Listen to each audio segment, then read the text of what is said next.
Hi everyone, welcome to this week's episode of Show Me How It's Done.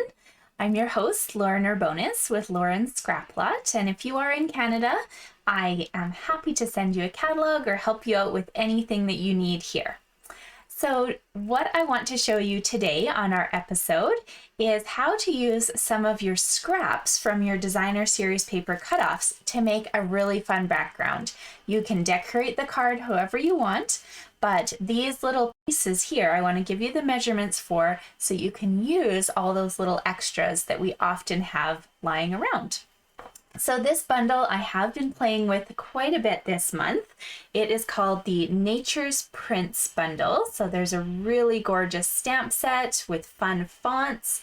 And then there is a nice die set, that coordinates both with some of the stamps in the set as well as a nice wreath and label flourish. So we're going to use those on today's project. And we're also going to combine it with the Sun Prints Designer Series paper. So this guy is really stunning. There's so many nice patterns in there. So on the one side is kind of blue, and then on the other side, you get really fun tones of gray granite. You've got some fun white play in there. So it's a really gorgeous set. If blue isn't your color, there is another set that has kind of Blackberry Bliss and Calypso Coral and a green in there. So it's a really fun pattern that you can play with whatever way you want to. Both of them you can use with the set here. Okay, so let's get you started.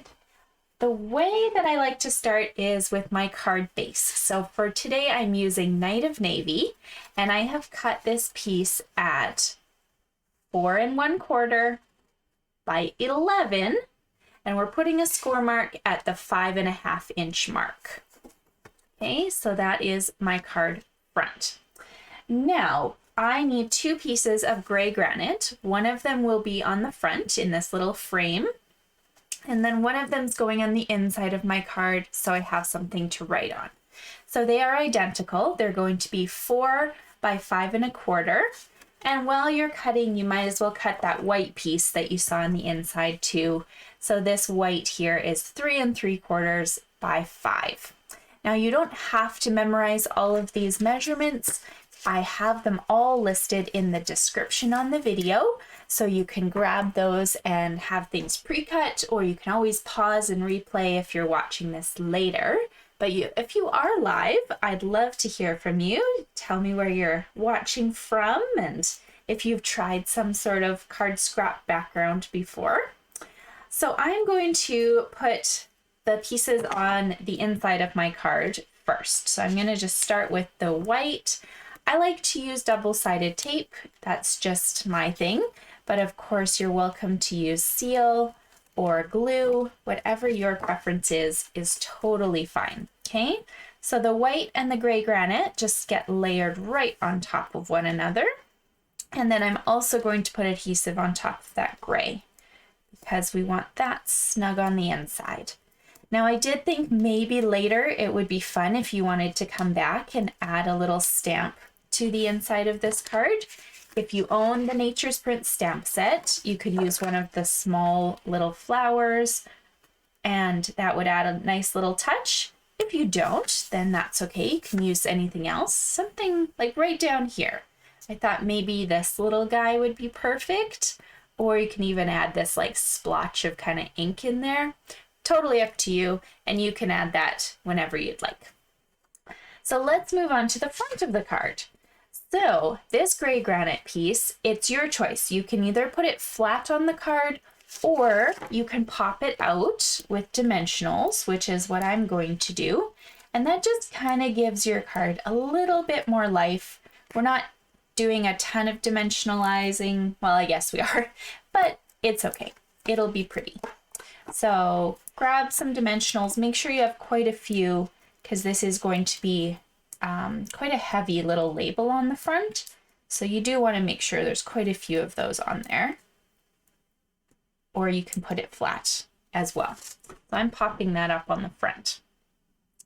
Now here comes the fun part. Whenever I'm using designer series paper, I always have tons of scraps. I have little pieces all over the place and I never know what to do with them. So something as tiny as these little strips you can use to make a background.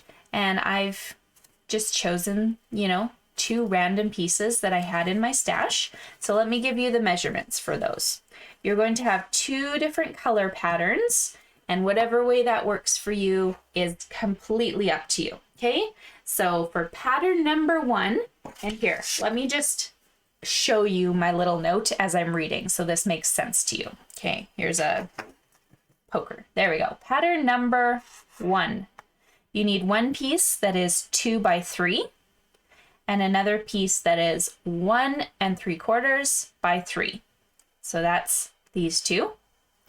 Pattern number 2, I'm doing the blues. So I've got a 1 3/4 by 2 and a 2 by 2.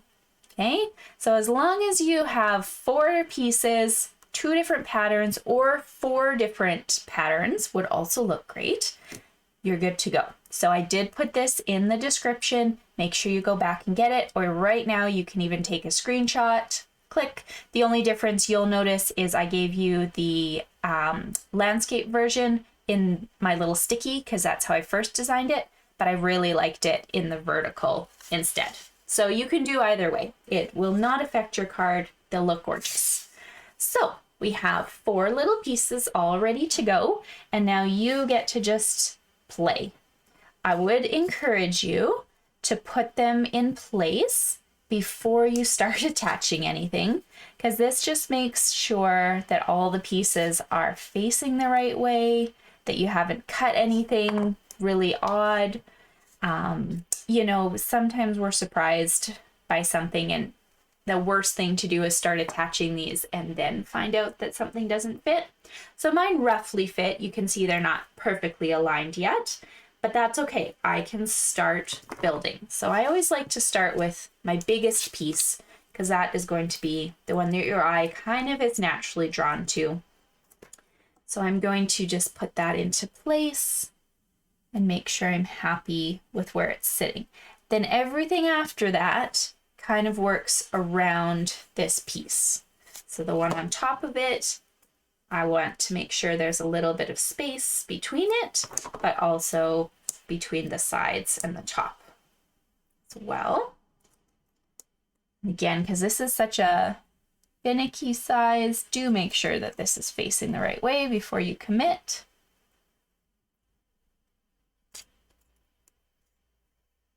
I think we're good. Yes, there we go. Okay. Fun thing about this pattern is any way you flip it, they're all good. You could have 4 different pieces going on here instead of the 2 and 2, and it would still blend quite nicely. Okay, so I've just made sure that I've got a little bit of space between my pieces and that my pieces on the top here are lined up in the same position, I guess. And then last but not least, 4th and final piece goes right down here. Okay, so this is just a fun way to do your backgrounds. You can use any patterns of paper you have and you can just play around with it. Now, if you want to decorate, grab a bundle that coordinates with whatever paper you chose. I decided to use our new Stylish Shapes dies. So they come in this entire set. You get the banners, squares, and circles with nice stitching on both the outside and the inside of the cut. And I chose the second largest of the circles for this project. But of course, you can go bigger, you can go smaller. Totally up to you. Sorry, just putting that away. Okay, so I just cut that out with white and I'm gonna pop that up on dimensionals.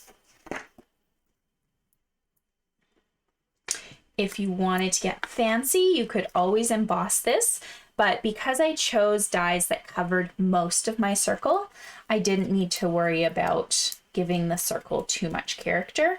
If you're working with something maybe just like 1 leaf wide or something, you may want to look at embossing this piece so that you have a little bit of character for it. Okay, so now what you do next is totally up to you. I have cut myself a few decor pieces here, just using embossing powder on top of the Night of Navy cardstock as well as the Vellum cardstock. And I just cut those out from the Nature's Prints set. So I used this one, that one, and one of the sentiments, and then I just cut out with the dies. This one does give you a cute little edge, like an embossed edge on the frame, so that's kind of fun. And then these just cut them completely out for me. So I've done that ahead of time, and I can go ahead and start attaching. I'm going to start with my large piece here, and I'm going to pop him up on dimensionals. So because the top of it kind of hangs off, I'm not going to put any dimensionals on the top. I'm just going to put them in the body of my plant here. I don't really need anything hanging off and sticking to the base of my card, okay? So just a nice angle for that one.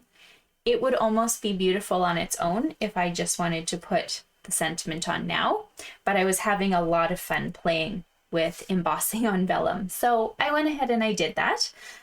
This one I'm not going to pop on dimensionals. I'm actually just going to grab a little mini glue dot, and I like using these straight off the roll. I just stuck, you see where this little branch is here? I just stuck that onto a glue dot, pulled up. So there's my glue dot right there, and I'm going to tuck this like so. Pardon me, need my water. There, usually I have that on hand. Okay, so for my sentiment, I like the best wishes and happy thoughts because I can use it for a wedding, grad, birthday. I figured the sentiment worked for all of them. So I embossed that, and I'm going to pop that one up on dimensionals as well. But I don't want the tag to be lopsided because you see I've already popped up my circle. I've popped up this branch. I don't want to put dimensionals on there because it's going to lopside on the card. So what I'm going to do is I'm just going to pop a couple dimensionals on top of the blue plant here, this little branch, and my tag will sit on top of those just fine. Doesn't need anything else. There we go. Oh, that one's kind of sticking out, so maybe put that down a bit. You want to make sure those are hidden. And there we go. So there's nothing really attaching underneath the word thoughts and happy. It's loose, but that's okay. And then to embellish, you can add whatever flourish you'd like. I just grabbed one of our little Opal Rounds. You can use epoxy dots, you can use metallic shapes, anything. Basically, we have a whole slew of them. You just need one to kind of add a little bit of bling to your card, and then you can kind of have fun from there. But there you go. Quick and simple, you guys. But a very, very easy way for you to use those scraps and have a lot of fun with it. So thank you so much for joining me today. I do hope you come back next Tuesday. I will have another video for you, and there's a whole collection of weekly videos on my page, Lauren's Scraplot, for you to catch up if you haven't joined me before. So I will see you later. Bye!